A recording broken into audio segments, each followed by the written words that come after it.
Welcome to Survival of the Kindest.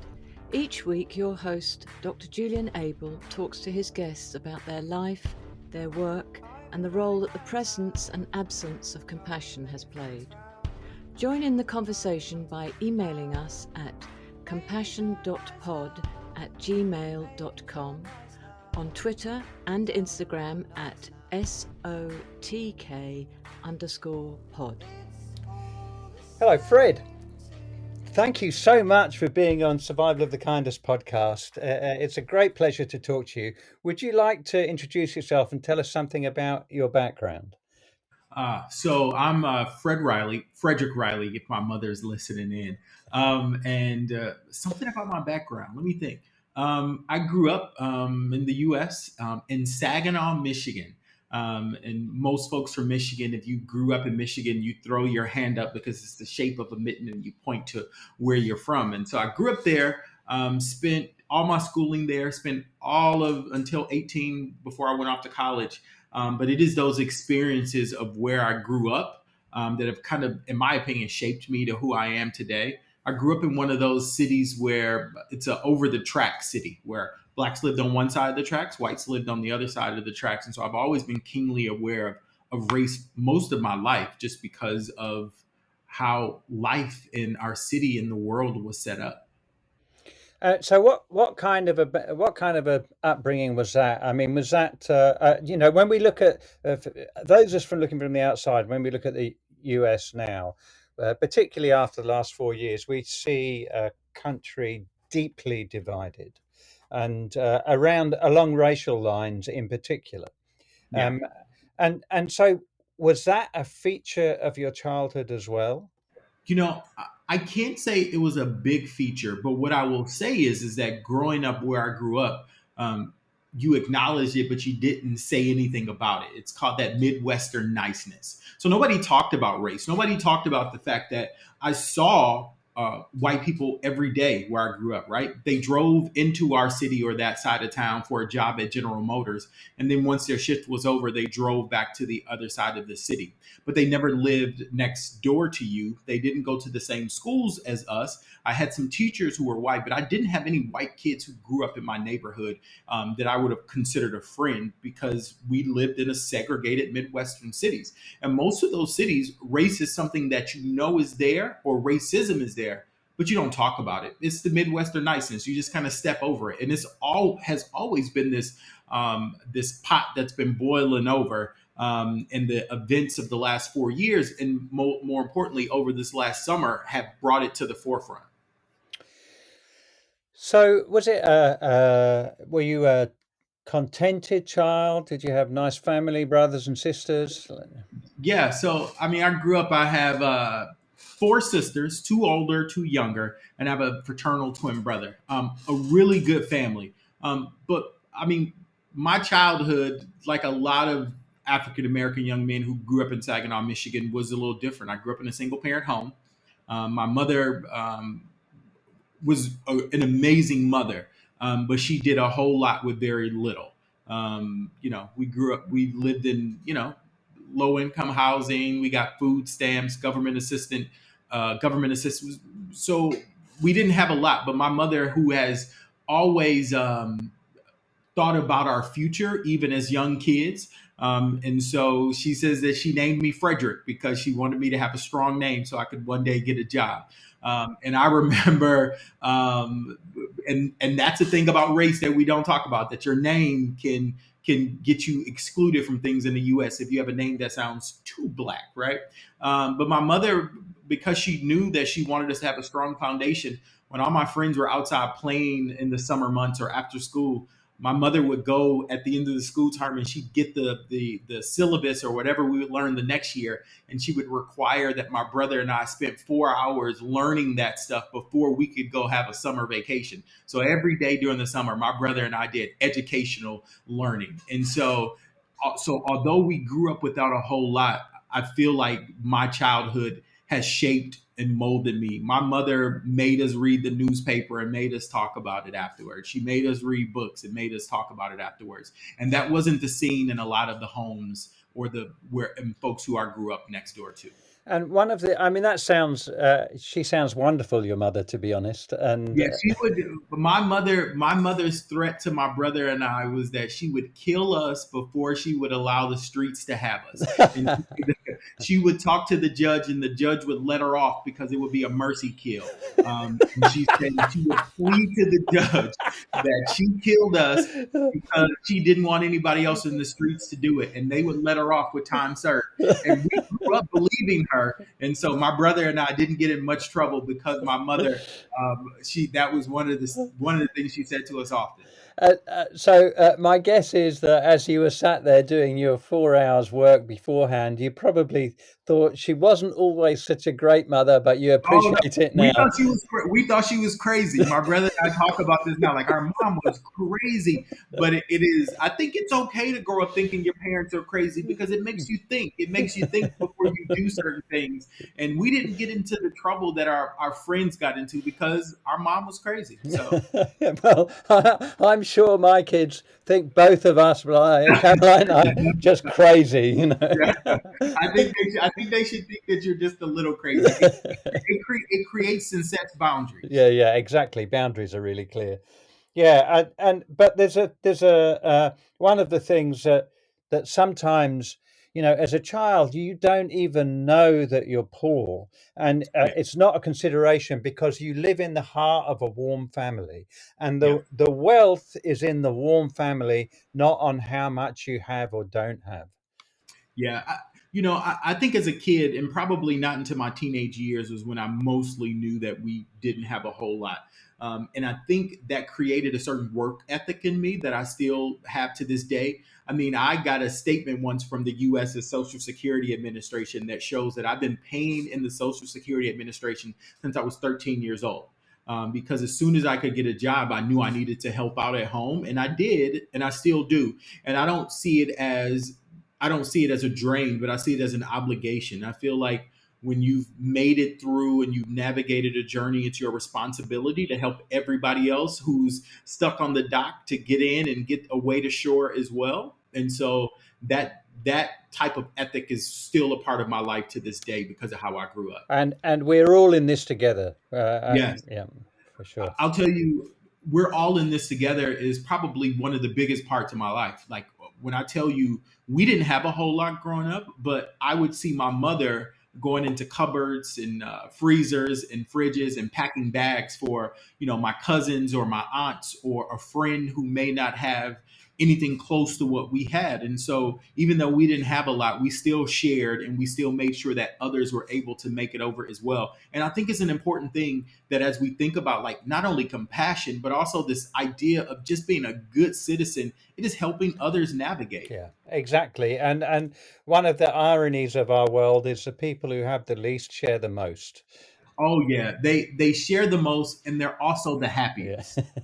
And Exactly. that's something that we don't talk about. I grew up in a very happy household. Yeah. We had a normal, we went through teenage normalcies. We got in trouble like everybody else, but we had a lot of fun growing up Yeah. and we didn't have a ton of things. I remember when the Nintendo came out that year, every my brother and I got it a couple years later, so it was older at that point. We had one game and my brother and I played that game forever because we were excited to have it and we were content with just having the one game. Yeah. Yeah. And so I think that that's my childhood made me content. I feel like I can you could pull the rug from under me right now and everything could go and I could find a way to survive because it made me a little more scrappy. Yeah. Yeah. Yeah. Yeah. Yeah. Yeah. Exactly. So so how did it work? How did it pan out for you? You go to school. Your mother is making sure that you do the right thing and you're studying your work. And so, how did you do at school, and what happened next? I did. I was what they would consider in the U.S. a nerd in school, right? So I didn't get in trouble. I studied hard. I went to actually as I navigated middle school and high school. I went to a school for the gifted and talented, and so I went to this program, and we would go into your normal high school part of the day, and the second half of the day you would go to school with fellow gifted and talented kids from around the city. Now, this program I went through from middle school into graduation from high school. And it was mostly kids who didn't look like me there. There were a few African American black kids there, but it was sprinkled, and you may have some Asian kids and some Indian kids, but it was mostly white kids. And so this was a world that I'd never seen before. The way I grew up, I had some white teachers, but I went to a school that was assembled with kids from all around the world, who families from around the world. And it was a big culture shock, right? Like, where am I? Who are these people? And it gave me a good view on what the world one day would ultimately be, because the world isn't just like you, unless you live under a rock or you live out in the middle of nowhere. Someday you're going to have to like get out in the real world. And what it started to do was to open me up to other people, how other people lived, what they thought about things. And there may have been some racist things that happened over the time that I was there, but I don't remember them, because mostly when you're kids, you just see your friends as your friends, and you just connect with them in that way. So Yeah, I mean, we're all humans, and we we're particularly all, recognize that as kids. It's yeah, that we only learn the bad habits once we grow yeah, up, you know. yeah. When you get older. Yeah. So did you go to college? I mean, what did you do? I did. I left Michigan and I ended up in Atlanta, Georgia, and I went to Morris Brown College, which is a historically black college, one of the only college in the state of Georgia that was created by former slaves for the educational attainment of their offspring. And it was the best 4 years of my entire life. I remember the day I moved into the dorm. I was so nervous. I was afraid. But I soon assembled with people just like me, who had grown up in homes with just their mother, who struggled to get through high school, who made it to college, and now we were going to set out to go change the world. And that experience taught me a lot about sharing. It taught me, although I knew a lot about sharing because I grew up in a home where you had to, but it taught me how people, this journey that we all go on, although we come from different parts of the country, if we all decide to go on the journey together, like, we can all make it through. And my 4 years of college was a journey in helping each other make it through, like literally sharing notes, helping each other study, helping somebody up with a project. I literally remember that there were times when this is a time when you could like get $5 out of the ATM machine, and me and a buddy might be hungry, and I could get $5 as my last $5, and you go buy a meal and you split it down the middle with your friend. And those are the type of experiences that I had in college, and the friends that I had in college, like, these are still my friends to this day. Like, we all still see each other, we all hang out together. They're my friends forever, and it was because of that experience, those 4 years in undergrad, that helped to cement that. And it's funny because, again, I would argue you come from a warm family background, and you're doing what most normal human beings do. And it's why Yeah. we call the podcast "Survival of the Kindest," because we help each other out. It's what it's a natural community purpose. Like, well, we just share. It's normal. Of course, we do that. You know. And it sounds like that the environment that you went from, from your hometown going into college, maybe it wasn't a culture shock, it was a confirmation. I don't know. What do you think? So I think it was a culture shock in a bunch of ways. Let me tell you why. So I went from Saginaw, Michigan, this midwestern city, where blacks lived on one side of the tracks and whites lived on the other. And there are some well-to-do African Americans in the city that I grew up in, and but the city of Atlanta, literally, like, there was an African American mayor. There was everybody in the city is black. Mostly everybody in the city is well to do.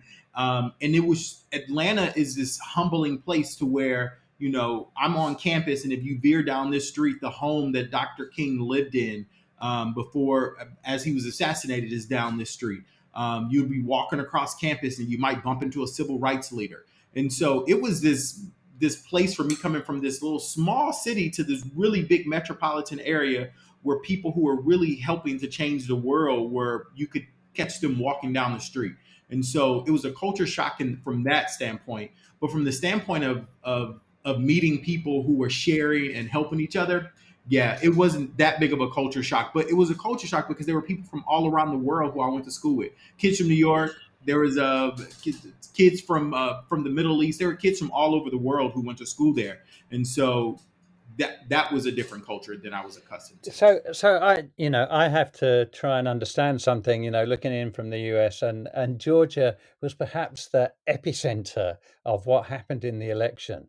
And you're saying that Atlanta is a heavily mixed race, a multicultural Yeah. community. Uh, Well, Atlanta is probably was at the time heavily African okay, American at the time. But don't be fooled and think that Atlanta is Georgia. okay, Atlanta is Atlanta and Georgia is Georgia. Atlanta is is the capital city, and they've had an African American mayor since I believe like 1978 when Maynard Jackson won and became the mayor of Atlanta. Atlanta is Atlanta, but there's still some very southern towns in Atlanta that when you see this election, that Atlanta helped to turn an election, is shocking to people because Georgia is Georgia and Atlanta is so Atlanta. do you want to just explain that a little more? Because Yeah, we get people listening from all over the world, including the US, yeah, and that I mean, I back in the day, I did go to Atlanta, and I have only the rudimentary understanding of the South compared to the North, and we yeah, all have this kind of stereotypical racism that goes on with the South, and it's kind of difficult to understand, and etc. yeah. So I think how I would explain it is that Atlanta is a different city. It's a big metropolitan city where people hail from all around the world and come to Atlanta. It is the home of Coca-Cola. It's the home of CNN and all these really big like corporations. And so it is a melting pot of people. They call Atlanta the city too busy to hate. But if you Atlanta is a small city though. If you take Atlanta and stretch it out, it's only about 26, it'll stretch out to about 26 miles. But as you start to drive through Atlanta and you get out of Atlanta and you drive to some of the southern parts of Atlanta, over the years, you would have seen some of the same things dealing with race that you would have heard in places like Alabama or South Carolina and some of these other places. So Atlanta is almost like an outlier or an anomaly as it relates to race because Atlanta, although is in Georgia, it is a big metropolitan city with a lot of people from all over the world. But if you keep driving, you'll see Confederate flags and all sorts of things in Georgia. okay, and was there? I mean, was there a sense of political awakening for you at the time, or I mean, how did that work? I think when I was in school, I think one of the things that I was keenly aware of is that I could do anything in the world. Really, I felt that way. I felt empowered. I mean, literally, the classes that I took were taught by African American professors.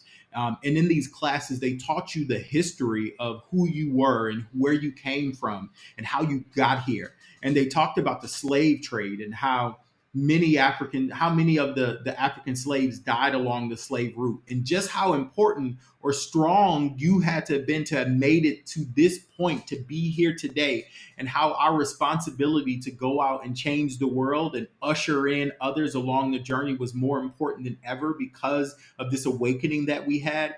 I remember freshman year of college, they had this ceremony, this parting ceremony with these African drummers that took us to one side of the bridge and we had to say goodbye to our parents, right? Wave to them. You're now a student here. You're an adult. You got to make adult decisions. But 4 years later, those same drummers took us to march into the graduation in another ceremony. And at that point, I think we all clicked and got it at that point, right? Like this was a ceremony. It was all, and we're crying as we're walking in because at that point, it just made sense, right?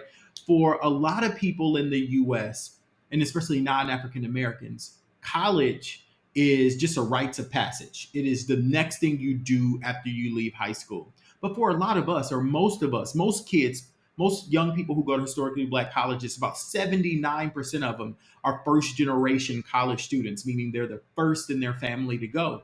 It is it is not a rite of passage, but it is a means to climb out of whatever situation you came to college in. I came to college not knowing how I was going to pay for it, how I was going to pay for supplies, how I was going to pay for things, but I made it through that journey. And after I made it through that journey, I feel like I could do anything at that point. So it was the tool, it's the bargaining tool that I used after college to navigate What life. did you study at college? So I studied communications. I don't do anything communications related, although I talk a lot. But it was still one of it'll go down in life as one of the best experiences I've ever had. If I could go back, I'd do a ton of things over. I wouldn't want to be 20 young. I wouldn't want to be 21 again. But college was people amazing. say people say it's the best years of your lives, and It was definitely the best nice, years. good. Okay, so what did you do after college?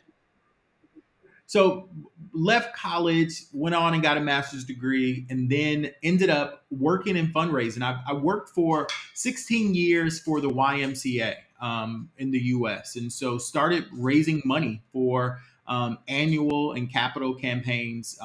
Worked in Atlanta, and then I left the YMCA. Well, then I left Atlanta and went to St. Louis, and worked for the YMCA there. Left St. Louis. The YMCA, you got to move for your career to go up, and so I was on this trajectory where I thought I was going to become a CEO of a YMCA. So I left St. Louis and went to Chicago, and I worked for the YMCA's national office. And then 5 years later, I ended up in Cincinnati, where I was the chief advancement officer for the YMCA there, and never thought in a million years that I'd leave the YMCA. It was the place where I felt like I'd grown up because I'd worked there for so long. And then about a year ago, I got an email that said, "Hey, would you be interested in this role?" And I was like, "It's not with the YMCA. No, I don't think I'll be interested." And then I said, "But I replied and said, yeah, I'd like to learn a little more." And the role was the executive director of Weave, the Social Fabric Project at the Aspen Institute, and started conversations, got a chance to meet David Brooks, the author here in the US who helped to found the project, and was really sunken in the idea of how do we support people who are working in local communities to make their communities a better place. And so about a year and a couple of weeks ago, I began this new journey with the Aspen Institute in the US, as the executive director of Weave, the Social So Fabric we got Project. a lot to unpick there. Uh, Yeah, there's a lot. There's a lot in that journey. And then I did had a whole lot of other stuff that happened over that time that I left undergrad that we probably would have to do 2 or 3 more shows to kind of like well, I look unpack forward all to of that. that. Tell us what the Aspen Institute is. So the Aspen Institute is a consortium of about 70 some different programs that are all working to help make the world a fair, more just, and equitable place. And so from a wide variety of lenses. So we have leadership and fellowship cohorts that really are sunken in the idea of how do you make better leaders, or how do you support leaders on their journey as they're making decisions around the country or around the world. And then we have these huge public programs that launch things like Aspen Ideas Week, or things like how do you really get centered to help build frameworks for how do you build better communities through the educational system or the housing system or the financial system. So we have a bunch of different mechanisms in which we kind of like populate every piece of the world essentially. And we have Aspen International. So there's an Aspen in London. There's an Aspen in China. We have them. There's Aspens all over the And place. do you have programs? Does the Aspen Institute have programs running throughout the US? I mean, is it how does that function? So I think that I would say that yes, or Aspen is working with people who are working and have programs throughout the US. So I think that's the way that Aspen mainly populates. And we do have some programs that are on the ground, like the work that I'm doing with Weave or some of our youth programs, but primarily our footprint is supporting leaders around the country who are doing really heavy Okay, lifts on the ground. and so we should now talk about David Brooks. Do you want to tell us about David Brooks? Yeah, so David Brooks founded Weave, the Social Fabric Project, about 3 years ago with the Aspen Institute. Under this idea, when David came to the Institute, he talked about the notion that the US or our world was just really like we were tanking, right? People didn't care about each other. no compassion. Our neighbors were just people who lived next door versus our friends. People were deciding to isolate, but not only just isolate, but isolate in groups of people who only thought like them, looked like them, or believed what they believed. And there had to be a better way. And how do we go in and help this weave back our nation's social fabric? And so when David joined the Institute, he started traveling all around the country because he wanted what we wanted to figure out was who were people who were the leaders in their communities around the country. And so everywhere the group went, they said they didn't talk about the mayor, they didn't talk about the politicians or the school board chief. They talked about these local citizens who are making the way better for each other. They talked about people in Chicago who, Aisha Butler in Chicago, who looked out her window and saw some kids throwing rocks at each other, and decided at that point that she had to do something about it. So she started buying up these vacant lots in the Inglewood neighborhood of Chicago so that young people could just have a place to hang out and do their homework. And so everywhere they went, they were being introduced to these people. And they came back and said, although we have these issues that are plaguing our society or humanity, there are still people who are working quietly alongside one another to help make their neighborhoods and their community and ultimately the world a better place. We have to figure out at Weave how we support them in their role. And that is why Weave stands in existence. It's to help support those people working quietly so that they can And do their what job. background did David Brooks come from? How did he get interested in this? So David Brooks is a New York Times author. He's a writer, and he's written a bunch of best-selling books. He has a column that comes out every week in the New York Times and the Atlantic. He's an opinion guy, a conservative opinion guy, right? And so you have a group of people who love him, and you have some people who hate him. I consider him a really good friend. I think political ideologies we may differ on, but David came to Weave, and he talks about his story, how he had just gone through a divorce, how he was climbing this second mountain and trying to find purpose in his life. And he went to dinner with a family in DC who every Thursday host a community dinner. And he got there and he found that these folks in DC were becoming like what we would call them in the US is like a case manager for these young people. And these young people came through with a myriad of issues. In this book, he talks about this young lady who the family invited over the head of a large one of the federal agencies because this person needed to get Medicaid approval to get a surgery to have a kidney transplant. And so David saw how this family, who was not getting compensated with this, was showing up for people all over the community, and he wanted to figure out how he could have such an impact on the world.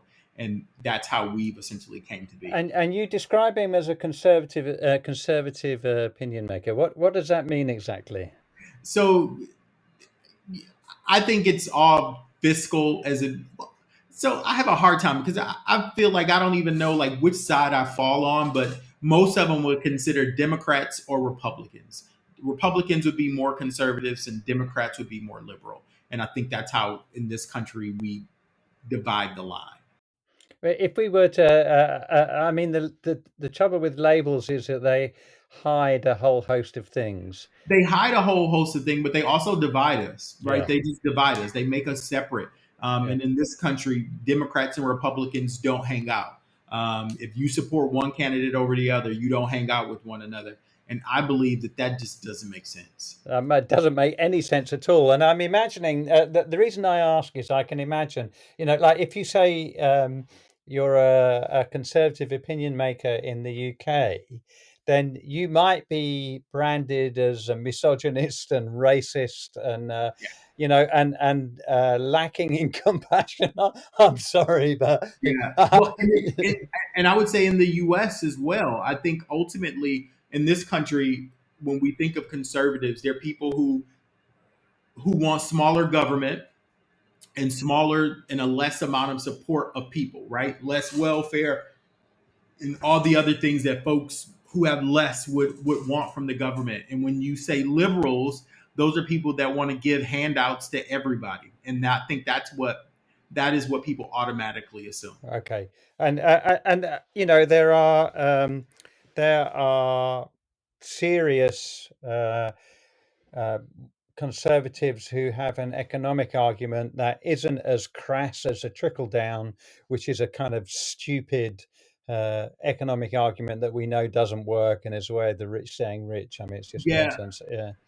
I think as a person who grew up the way that I did, it wasn't until as an adult that I recognized that trickle down or pull yourself up by your bootstraps is something that is heavily like involves racism, right? It is the idea that a person can be freed from slavery and then tomorrow go out and make their way and become successful and do all these things, but you essentially leave and have nothing. And so when they say build yourself up by your bootstraps, how can you do that when you have no boots or straps? And so I think ultimately, when you think about poverty in this country, when you think about poverty in the US, most folks, right, are just figuring their way out of slavery. I am essentially, especially on my mom's side of the family, you know, I'm the first person on my mom's side of the family to get a college degree. Um, and I got a college degree in 2003.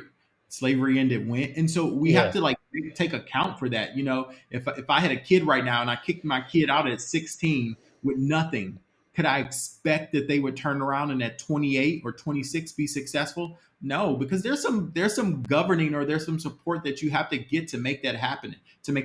And I think that we forget about that. We say, "Oh no, I did it. You can too," but no, there have been a bunch of things that have happened in this country that make it impossible. So let's dig a little more into that because, theoretically speaking, we're supposed to have equality of opportunity, and that's another racist trope, which Yeah. is um, absolutely not the case. Do you want to tell us a little bit more about that? As a lived experience, a black man growing up Yeah. in the US, Yeah, and I didn't figure or learn about these things until I got to college and beyond, right? And so there were blacks in this country who decided that they were going to make it happen for themselves, right? So they went and created their own financial systems, their own towns. They were the original. There was this clothing company called FUBU, for us, by us, right? And so they were the original FUBU. There are places like in Tulsa, Oklahoma. They called it the Black Wall Street.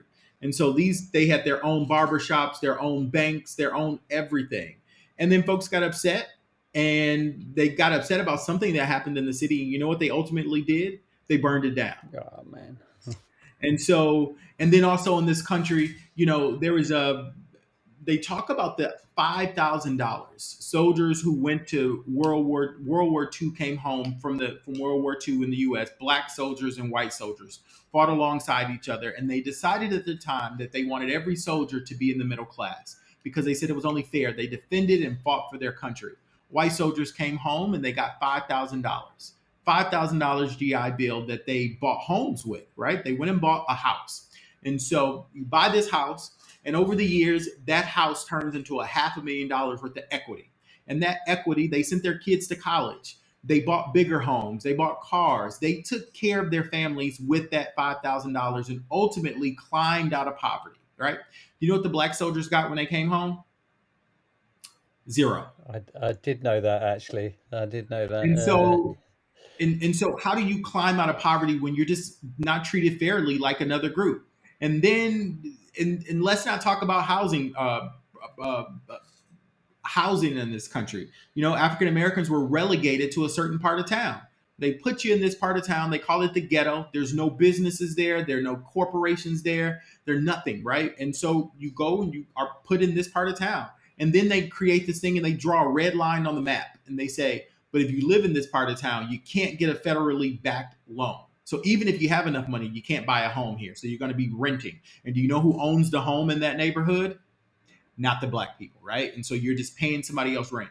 And then in those neighborhoods, they decided, okay, at some point we need to redo the highway system. And so, okay, they paid the white person who owned the neighborhood, and then they bulldozed the neighborhood and put a highway system through it. So black people in this country throughout the times have never been treated equally. And then let's go to the school system. The school system here gets funding based on the tax dollars from the neighborhood you hail from, right? Okay. So the tax dollars from the neighborhood you hail from. So if I live in a neighborhood where the high property values and I pay a lot of taxes, your school gets, in most places in the US, school systems get 75 cents for every dollar you pay. what do they get in African American neighborhoods? Not a lot. So the unequal treatment in this country has been since slavery ended, and so there's always this race you're trying to play to catch up, and it's hard to catch up. And what you saw over this summer is an outcry of all the things folks are saying. We're tired of playing catching up. We're tired of being murdered in the streets. We're tired of being treated unfairly. We want what's we want. We want equal treatment here in this country, or we'll burn it down. And that's what being upset and angry at systems will do to a group of people. I'm kind of struggling to get my head around this a little, in that, the way that you're talking about it, that it seems blindingly obvious that inequity is obvious, and why on earth would you want to keep, why would you want to keep your country in this divided nature where you make it worse rather than thinking that we're all in this together? What I mean, I'm looking at it going, well, surely, if we want to reduce crime, if we want to improve people's health, if we want them to be happier, we want people to function well in their communities, surely we should just be making sure there is at the very least equity. And why on Yeah. earth isn't there? There's money in poverty. There's money in poverty. Okay, tell us more. There's money for people to make off poor people. If I live in a Section 8 home where the government helps to pay a portion of the rent and I own the home and you live in it, I'm going to make some money off of it. So there's money in poverty. There's a lot of money in poverty.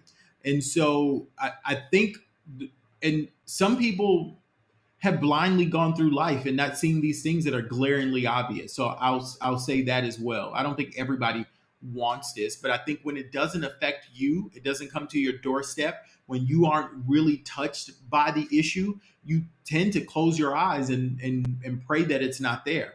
And so, and it's also, some of this stuff is really big systems work, right? Meaning the school system, the housing system, the financial system, all of these things would have to acknowledge their role in it and then change. And people are afraid of that. And so ultimately, I think that is why folks see the big issue. It's almost like you come outside and you see somebody in a car accident, right? Boom. Normal people say, I want to go help. But there's another person that says, but I'm late for work. Yeah. And in this country, we have a lot of people who say they're late for work. And so I think that's where we are. Okay, yeah, that makes a lot of sense, and I know that the demographic is changing in the US. That the people of color are going to outnumber people from white racial origin. Is that going to make a difference to how that all functions? I think it may make a difference, but I think one of the things that we also have to look at as we look at what they call the browning of America is you also have to look at the numbers of folks who are in the middle class, meaning where the real money lives. And so where money lives, so does the power. And so when you look at the browning of America, the money still doesn't live there yet. So although the as they would call it, a minority majority, which doesn't even make sense for them to say it that way, the money doesn't live there. And so with money is power. And so as we begin to shift, and well, not shift, as more minorities are the numbers, the demographics of this country change, I do see that changing, like elected officials, but it doesn't move anything if the majority of them are still living in abject poverty. Yep. Okay, so now let's get on to Weave, and let's get on to what you're doing, because there's another element of all of this. We talked about systems and we talked about inequity and structural inequities, which are historical. But at the same time, there is a sense of a new awakening. And Weave, I think, is a reflection of that. So do you want to tell us about Weave, what you do and how you do it? Yeah, what we do at Weave, well, I'll tell you a little bit about how we do it. So one of the things we think about in this country as like the big root cause issue at Weave is we think it's this idea of social trust. Social trust in this country This question they asked back in the 1950s is they said, "Who do you trust and why?" And over the years, that question has morphed into these huge research projects where they ask communities who they trust, why they trust. And that around the world, we see social trust in some really developing countries is at the highest levels, but in the U.S., it's at some of the lowest levels. And especially when you look at the rates of social trust in Black and Brown communities who've decided we trust each other, but we don't trust the systems. And the systematic trust is is hard, or the lack of trust in the systems is hard because it is where we do business every day. And if you don't trust the system, it's tough for you to navigate the world almost, right? And so what we find is that trust in this country is brokered in local communities and it's local people. It is, if you think about it, my brother has two girls, he has two daughters. And I remember the first time I met his oldest, and a beautiful little girl, but my brother gives me a hug and says, "It's my daughter." And so I went to give her a hug and she says, "No, oh no, who are you?" And I looked and I was like, "She's going to give me a hug." And he goes, "Give her a minute. She's to warm up to you." What he should have said is, "She doesn't trust you yet."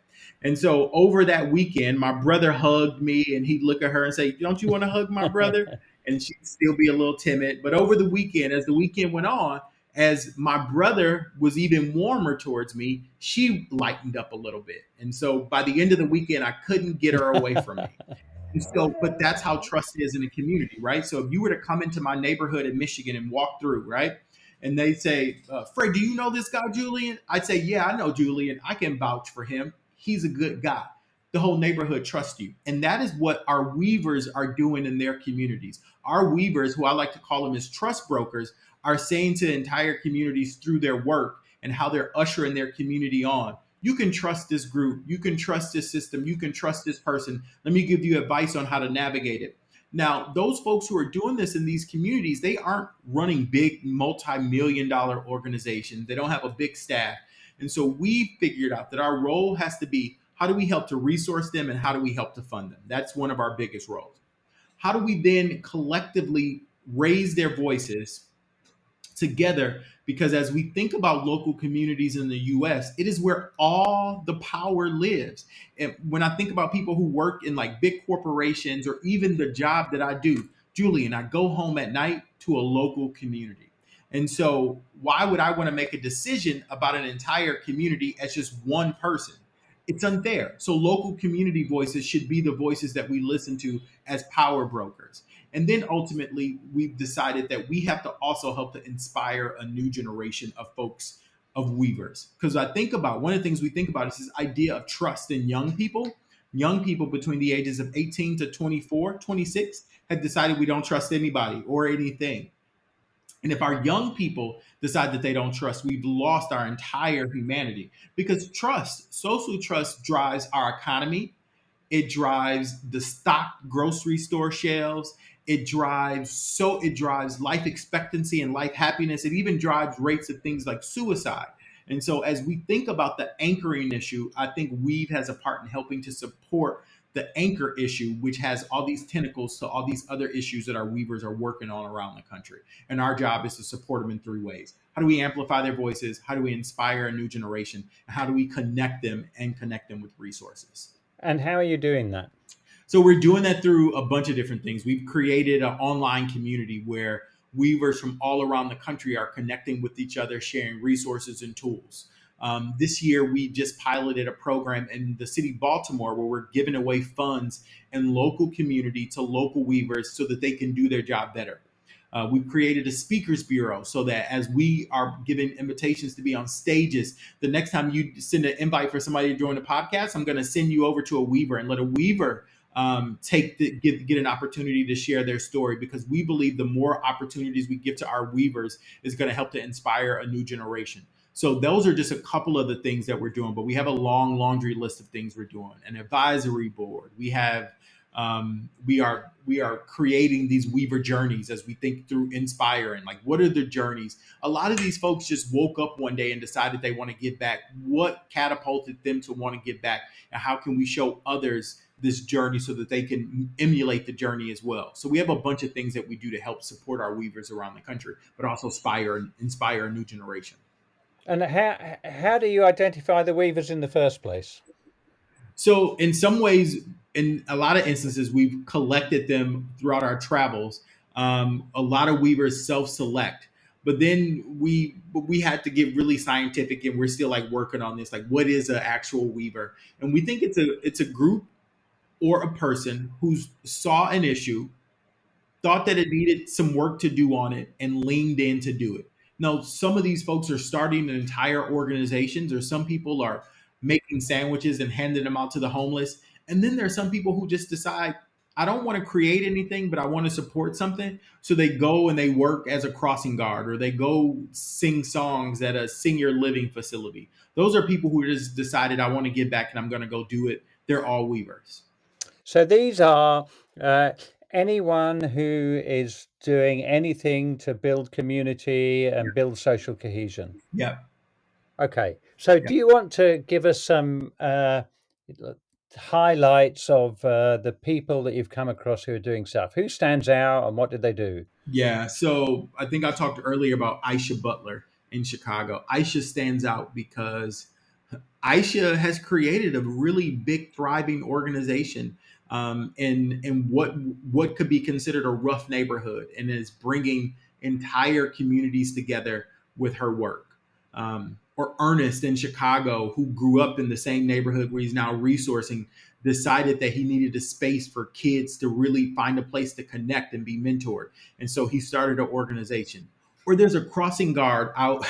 There's a crossing guard in New Orleans who after school volunteers as a crossing guard, and then on the weekend goes and serves food at a senior citizen facility, and then said to us, I don't have the time to volunteer because I have all these other things that I'm doing with my time, but they're all volunteer. And so we had to say to her, wait a minute. You are a weaver, and here's how you're a weaver.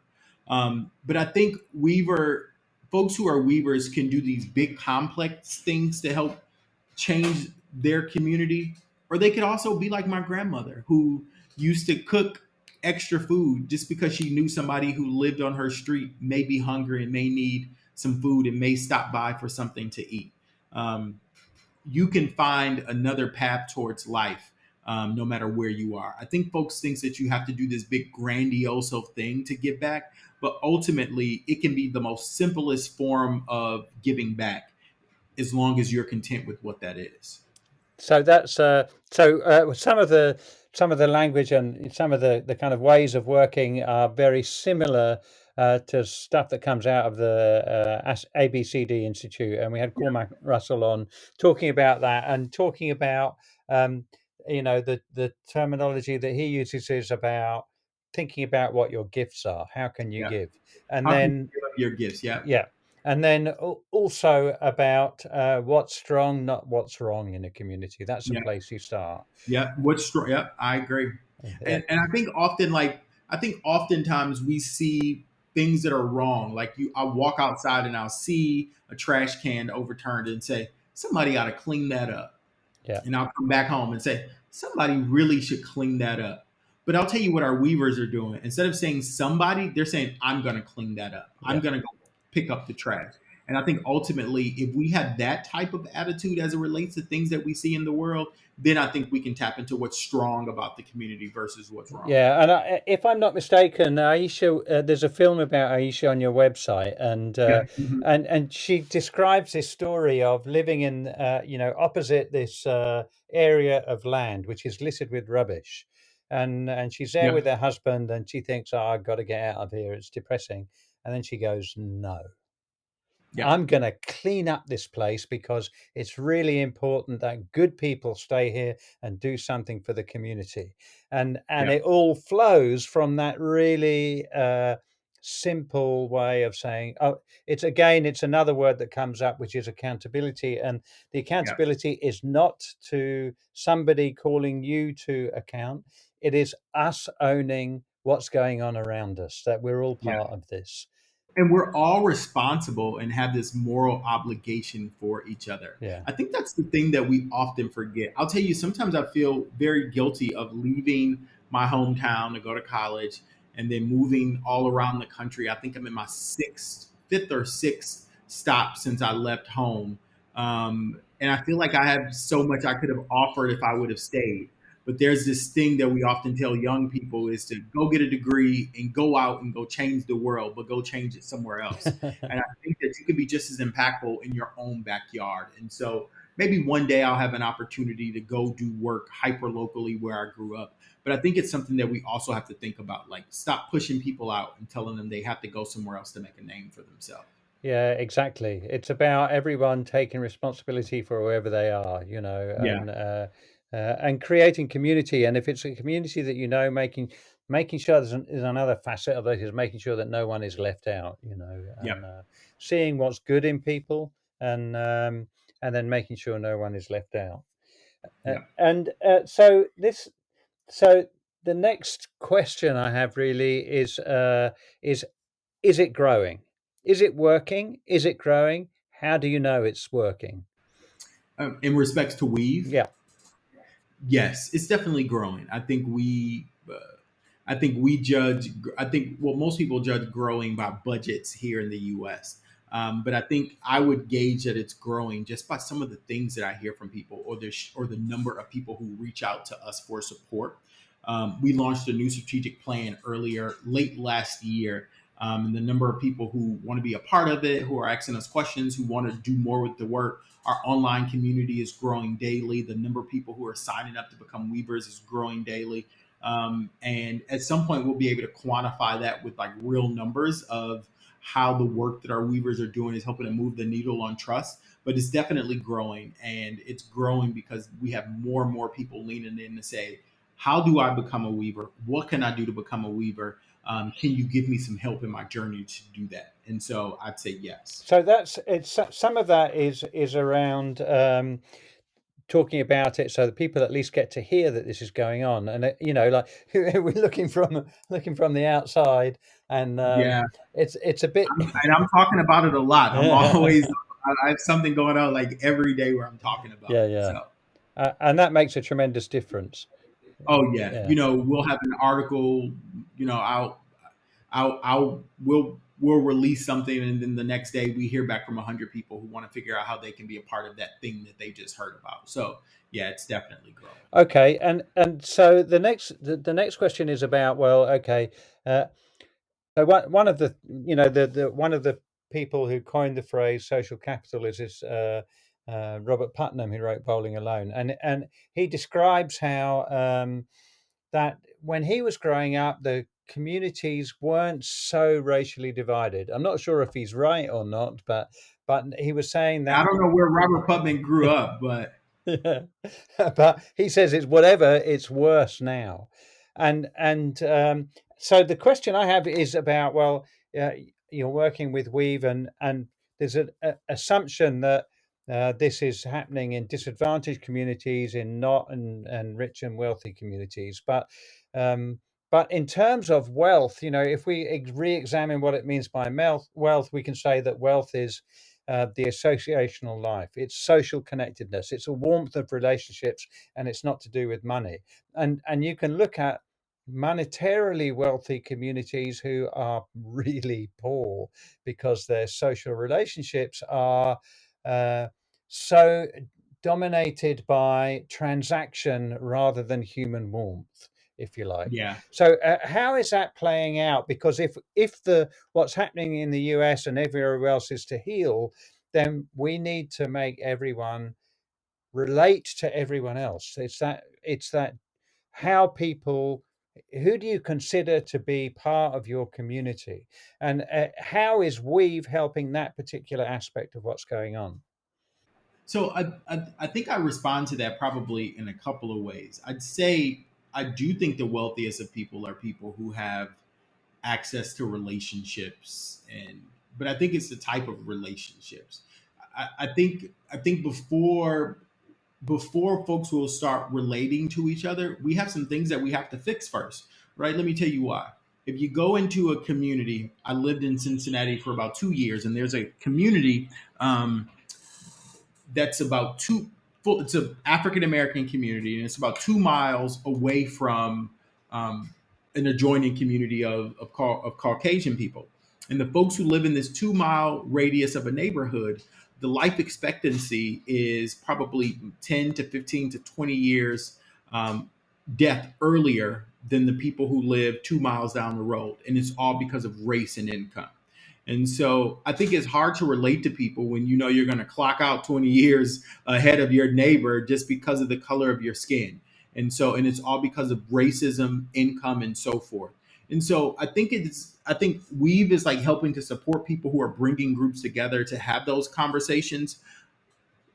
But I think there's some work that has to be done ultimately by the greater society before we can start seeing people relate to each other. Julian, it's impossible for me to relate to you on the humanistic side if I'm hungry and I see that you're fed. It's impossible for me to relate to you as a Yeah. human if I have holes in my shoes Yeah. and you're wearing a pair of brand new boots. I'm envious and I want them. And so I think, our kids, our young people in this country get painted as like thugs and thieves because in the middle of a protest they'll see a window into a store and go in and start taking stuff.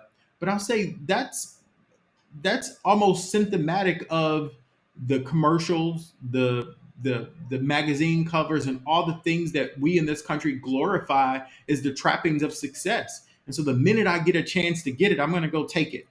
And so I get it. And I'll tell you what, if I would have been 18 in the middle of a protest and saw an Apple store phones being taken, I probably at that age would have gone into, because ultimately it's brain development and they couldn't control themselves.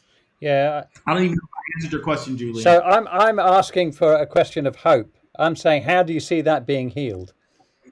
So I do believe hope is on the horizon, even after that bleak explanation, and I'll tell you why. Because of the tenacity of our young people, who care and are way bolder than I would have ever been. And I don't consider myself to be old or older yet, right? Be 40 in a little bit, but I don't consider myself to have crossed that threshold of old. But young people are speaking up in ways that I've always, as a younger person, have been afraid to. And they're calling a thing a thing. They're calling out racism. They're calling out uncaring behavior in ways that have never been called out before. And so that gives me hope. It also gives me hope because right now in this country, we're forcing people to have really difficult conversations. And I think that that is the only way that we can move ahead. I think sometimes somebody says we have to have safe conversations. And I think safe is fine. But we also have to have these courageous conversations. These courageous conversations is really calling out things that need to change and then creating a path forward. And right now, the the recent events of the summer have forced people in this country to move ahead with fixing some things. So I'm hopeful that that'll happen. I mean, the prospect of it not happening is horrible, and I guess as well, that there's we should mention that compassion takes courage. The Yeah, it does. wish to make it better means stepping outside of your comfort zone, not just for Yeah, your sake, but for the sake of but everyone. for Yeah, others, and I think that that also brings me back to Weave and our Weavers. I think I'm hopeful because of the hundreds or thousands of people all across the country who are leaning in to say, like Aisha Butler did, I'm gonna stay and I'm gonna fix it, and I don't care if the system helps me, but I'm gonna go change it. And I think that that's what I'm most hopeful about because we see that every single day. yeah. No, it's a great story, and doing. The Elevate Compassion Summit series is precisely about all of that. Is Yeah. the bravery of how we elevate compassion, how we create community, how we overcome the difficulties and the divide and find a common language, and about how we are much better together than we are apart. Oh yeah, we definitely are. I think folks around the world get a different when they think about like um, poor, economically strapped communities, right? You think it's crime riddled and all this stuff that are happening. But I'll tell you what, it's a place of innovation. It's a place of camaraderie. I'll tell you what, Julian. You could come walk through a neighborhood in the U.S. and a economically strapped neighborhood, and as you're walking through the streets, everybody's calling on the phone and say, "Who is this man outside? Does anybody know who he is? Let's go figure out what he's doing here." Because that's the type of community I want to live in, where people check to see who is the strange person in a neighborhood. Yeah. And you find that all around our country. Yeah. Okay, that's an incredible picture you're painting, and a picture of transformation. And I think there are there are millions and millions of people around the world who have watched the last 4 years in the US and have been we've all been holding our breath, and Yeah. and it looks like the kind of shadow has emerged, and I think we're all hoping, and it looks positive that things are healing, that things are getting better, and the work that you're doing is absolutely part of that. Yeah. Thank you. Is there anything that we've missed out? I don't know. I talk a lot, so I'm pretty sure I've kind of weaved so much inside of there. But we'll just, if we miss something, let's just schedule again, and I can talk a little more. How I about that? love the sound of that. And we'll definitely do that. It would be good to revisit in a year, and maybe, think about, did the Elevate Compassion Summit series make a difference? Did you make new connections? Yes. Did it make things better? Let's Yeah, I think I'm giving a keynote at the Yeah, you summit. are for sure. Yeah. Yeah. Yeah. Yeah. Excellent. So now I have three questions that I ask all my guests, and Yeah. the first one is: tell me about a moment when the smallest thing made the biggest difference. Hmm. I would always, I have to go probably back to my career, and it was, somebody might think it was a big gesture, but there's a mentor and a good friend of mine, Jorge Perez, who's the president and CEO of the Cincinnati YMCA, gave me a job. He offered me a job as an executive director at 27. And I have essentially followed him all around the country. He hired me in St. Louis and in Chicago and in Cincinnati. And he is probably one of the biggest reasons why we're having this conversation today. He is a person who grew up, he and his country were migrant workers, and they picked apples and oranges in California, did work in Texas. And he's done rather well for himself, but he also remembers where he's come from and what the journey has been like. And because of him, I'm able to have this conversation with you today, because it had not been for him, I'm not sure I probably would have navigated it, or navigated a career journey, but it probably wouldn't have been this one. And so he totally about faced my entire trajectory of my career. And so many times people talk about kind-hearted people who are just mentors, who just have a moment of compassion, which just makes all the difference. And sometimes people have talked about they provided money for education. Sometimes it is just simply the belief that you are a good person. You know, Yeah, he would give me these pep talks on days when things were really rough. I was running a YMCA in a community that was kind of rough. And he would have these conversations with me about, he goes, "That's not rough. You grew up saying rougher than that. Let me tell you why." And so he really has coached me along this journey. And so I am forever in yeah, his debt. beautiful. Okay, so can you tell us about what your favorite public moment of compassion is? And it's for myself. Could be, it doesn't matter, anything. Um, Yeah, let me tell you, a couple of years ago, not a couple of years ago, it's been like maybe 3 years ago.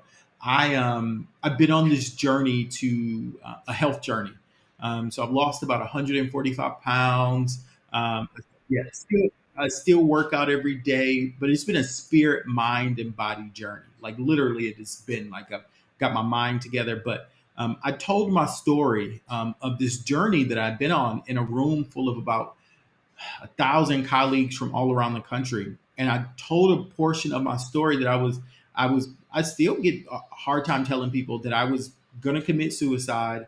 I was afraid to come out as being gay, and it was like the most terrifying thing I've ever done. And it was like, but I told my story because I thought I need to free myself from the fear of this. And I did it, and I talked about the steps that it took me to get to that point to even be up on the stage. And afterwards, I couldn't get out of the ballroom because folks were in tears, or folks were stopping me to say that they were afraid, or they needed help, or can you coach me on this journey for me to do the same? And for me, it was probably the biggest moment of compassion, just because I was nervous and afraid.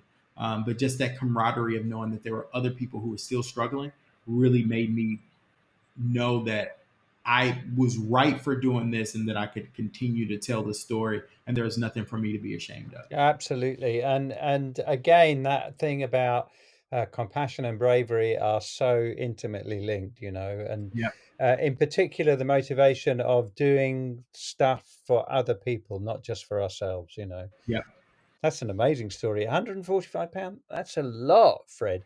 Yeah, yeah, and I'm still a good calorie counter. I'll get up every morning at 4:30 so I can make it to the gym at 5. So Wow. yeah, I'm still on a regimen. So Well, good on you. And finally, tell us what matters most to you in your life. huh. I probably have, and it's maybe a couple things, right? Um, what matters to me most is really health, like spirit, mind, and body. So I'm always on this journey with therapists and health wise, because I feel like I can't give my all to this work if I'm not physically or mentally sound. So my spirit, mind, and body journey is always really important to me. But I think, as a cliche answer, my family. I have um, I have nieces and nephews who I think are so special that they help to hang the moon. And I have a godson who is in college who I feel helped to hang the sun. Um, they are so special to me. I feel so intimately connected to them. I feel like that I owe them my best, and for me to do my best in the world so they can see the model and want to go out and replicate it.